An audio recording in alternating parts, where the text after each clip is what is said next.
Hello my anime lovers, what's up and welcome back to my channel. आज हम देखने वाले हैं सोलो लेवलिंग सीजन 2 का एपिसोड नंबर 3। तो अब बिना किसी देरी के चलते हैं सीधा वीडियो की तरफ।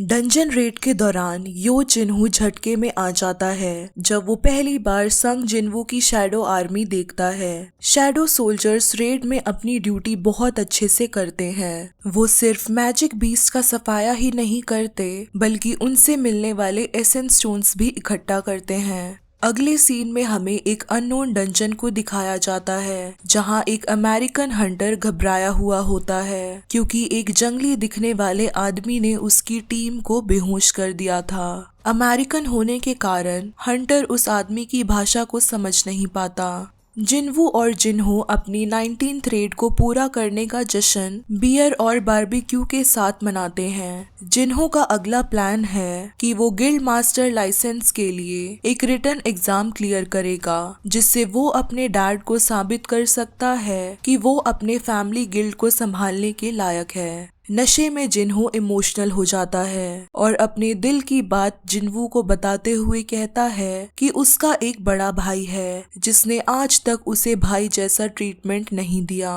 जिनवू ने उसके लिए आज तक जितना किया है उतना उसके खुद के सगे भाई ने नहीं किया। वो कहता है कि काश जिनवू उसका बड़ा भाई होता। जिनवू मुस्कुराते हुए प्यार से कहता है कि आज से वो उसका भाई है, जिसे सुनकर जिनहो की आंखों में खुशी के आंसू आ जाते हैं। इसी बीच जो जंगली सा आदमी डंजन से निकला था वो एक जेल में शांत बैठा हुआ होता है। दो ऑफिसर्स उसके बारे में बात कर रहे होते हैं। उनका कहना है कि ये आदमी दावा कर रहा है कि वो 10 साल तक एक डंजन में फंसा हुआ था। वो पूरी तरह से उस आदमी पर विश्वास नहीं कर पा रहे थे क्योंकि उनको शक था कि वो इंसान जैसा दिखने वाला मैजिक बीस्ट है। ठीक से इंग्लिश ना आने के कारण थोड़ी बहुत पूछताछ के बाद उस आदमी ने अपना नाम संग टू हुआन बताया था। बाकी की पूछताछ के लिए उन लोगों ने अमेरिकन एस हंटर वांग डोंगसो को ट्रांसलेशन के लिए बुलवा लिया था, जो कि जल्दबाजी में कोरिया से फ्लाइट लेकर वहां आ रहा था।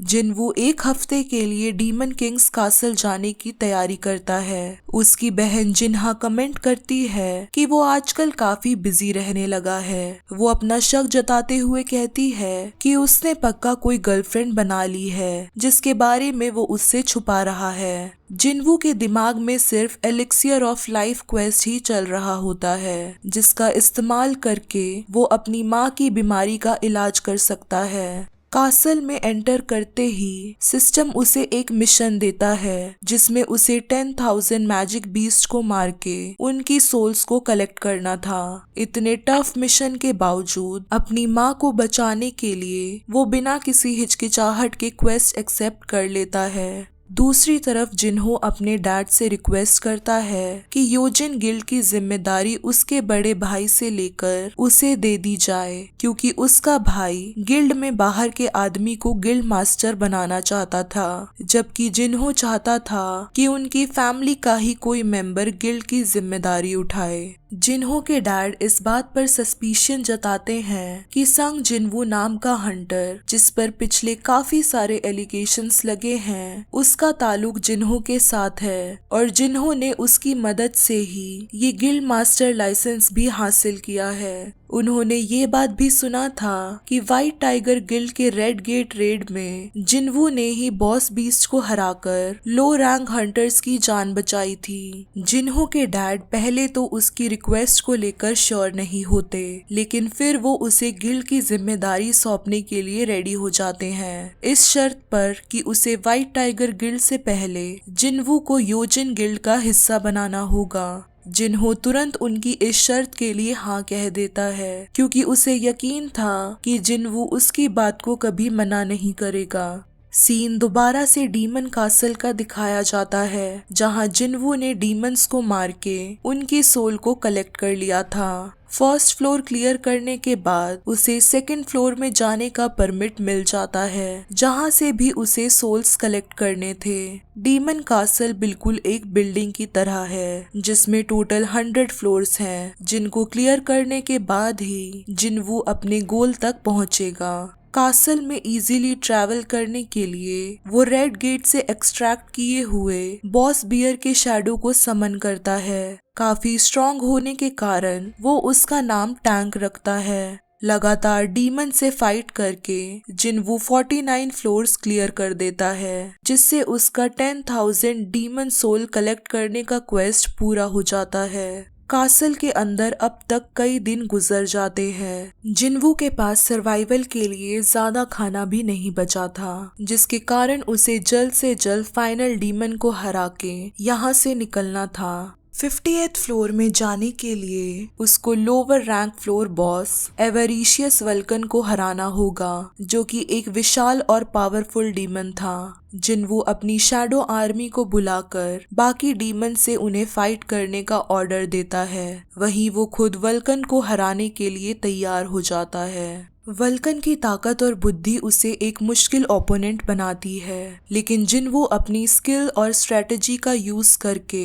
आखिरकार उसे मार गिराता है, जिससे उसे वर्ल्ड ट्री फ्रैगमेंट मिल जाती है। दूसरी तरफ एस रैंक हंटर चाहे इन जेजू आइलैंड पर देखे गए इवॉल्व एंट बीस्ट के बारे में सोचती है। उसने चोई चोंग इन के साथ रेड में ये सब देखा था, जिसके बाद उसे ये बात जानकर हैरानी होती है कि ये जानकारी अब तक पब्लिक क्यों नहीं की गई है। चोई कहता है कि जब तक उन्हें हराने की तैयारी पूरी ना हो तब तक ये बात पब्लिक से छुपी रहनी चाहिए, नहीं तो लोगों के बीच में फालतू का खौफ फैल जाएगा।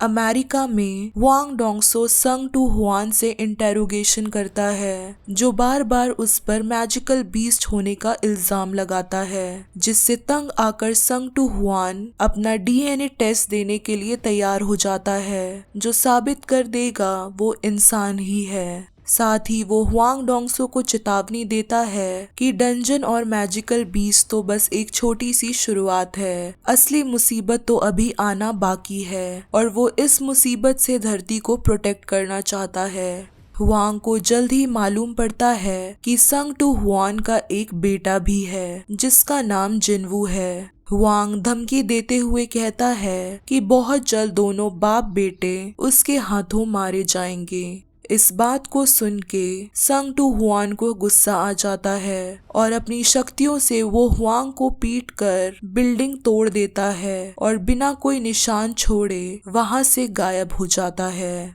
जिन्वू 75th फ्लोर पर पहुंचकर वहां के बॉस मीटिस को हरा देता है, जिससे उसे एको फॉरेस्ट वाटर मिल जाता है। आगे के फ्लोर्स पर जाने के लिए उसके सप्लाईज खत्म हो जाते हैं, जिसके कारण वो फैसला करता है कि ये जर्नी उसे यहीं खत्म करनी होगी। ये जर्नी उसके लिए बहुत ही ज्यादा फायदेमंद साबित होती है। उसने अपने लेवल्स काफी बढ़ा लिए थे।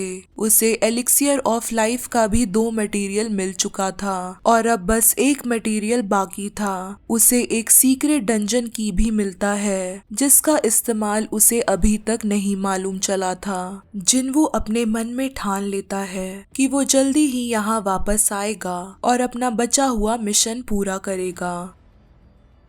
सो हे गाइस, अगर ये वीडियो आप सबको पसंद आई है then don't forget to like, share and also subscribe to my channel और बाकी के सोलो लेवलिंग के एपिसोड्स को चेकआउट करना मत भूलना। तब तक के लिए टेक केयर एंड सायोनारा।